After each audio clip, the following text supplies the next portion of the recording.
pump. You got to get ready for the big payback. Ladies and gentlemen, boys and girls, we are back here on In the Huddle Sports Radio in this jam-packed Monday.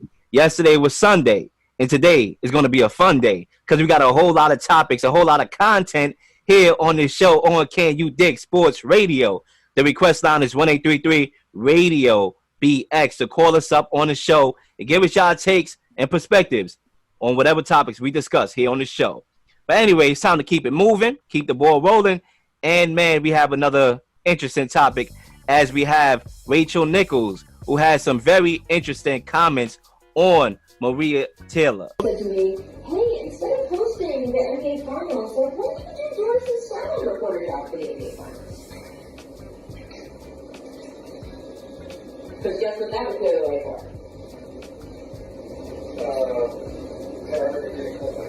for Maria to do the hosting for it. Yeah. So, I have declined. I don't know what their next move is, but they are feeling pressure because of all of that. And I'm trying to figure out like how to just, my thing is that I wish Maria Taylor all the success in the world. She covered football, she covered basketball.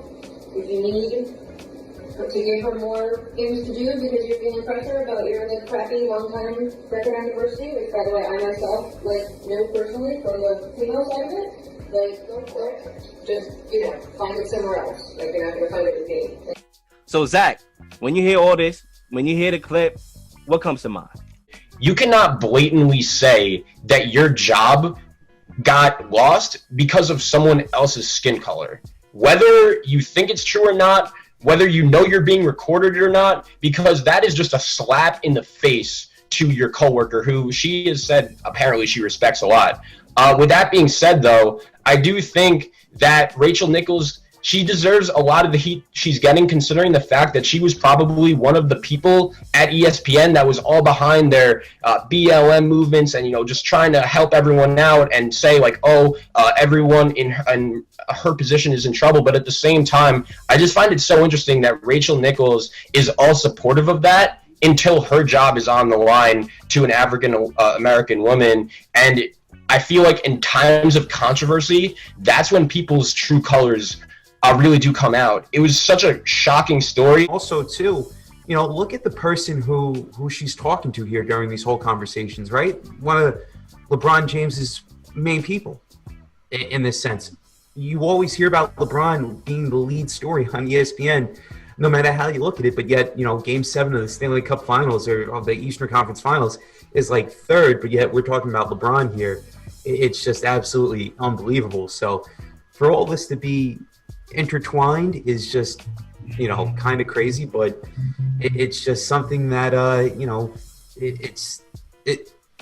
the story itself, none of this is fake news. I mean, we all know it, we all see it. Everything gets sort of somewhat turned into a race here when realistically it's just one person's trying to do their job and they're trying to move into another direction. And it happens in life no matter how you look at it. So it's crazy.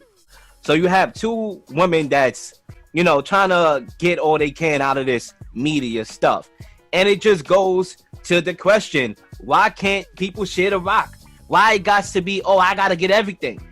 If you're Rachel Nichols, you hosted The Jump since 2016.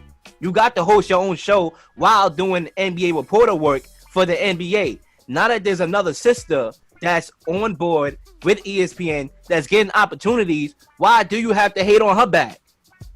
So that's why we got to get into a situation where, we got to help each other instead of, I got to get this gig. Or that diversity shit, that don't roll over here with me, because that's my bag going to be affected. And that's the problem that I have with today's society, is that you have all these people, Black Lives Matter, standing with Black lives, but it do not reflect on their hiring process. And we gotta admit that. All these corporations put out social media posts, we stand with Black lives, we stand with the LGBTQ pride, this and that garbage. But when it comes to their hiring practices, it's not reflective. Dave Portnoy, right? He's been through so much shit, through hell and heaven back, whatever it is, the sort. He's getting all the attention. He's basically, he's a billionaire. just about at that point for bringing his own content. He ain't working for no man. He ain't getting canceled by anybody. But yet, if you go out there and guys like women or whoever it is, like Maria Taylor or, you know, Rachel Nichols or whoever it is that works for these companies, they could get canceled just like that. And those companies can go out there and replace them. That's the thing. You got to worry about what you say at that point in time. And that's why you don't see many journalists from ESPN. You don't see, you know, from Fox Sports or anything like that speak their mind, because the fact that if they do, they got to worry about what happens on the outskirts. You know, oh, you know, this might happen down the road. Somebody might publish this. Somebody might publish that about me. And then I got to go looking for a job. When meanwhile, you look at a guy like Portnoy and even Clay Travis for that matter, you know, guys that start up their own companies and they're doing rather relatively successfully well at that point in time. And, you know, they do what they got to do. So like yourself too, Leo, you want to start up your own radio program. You want to bring everybody else in.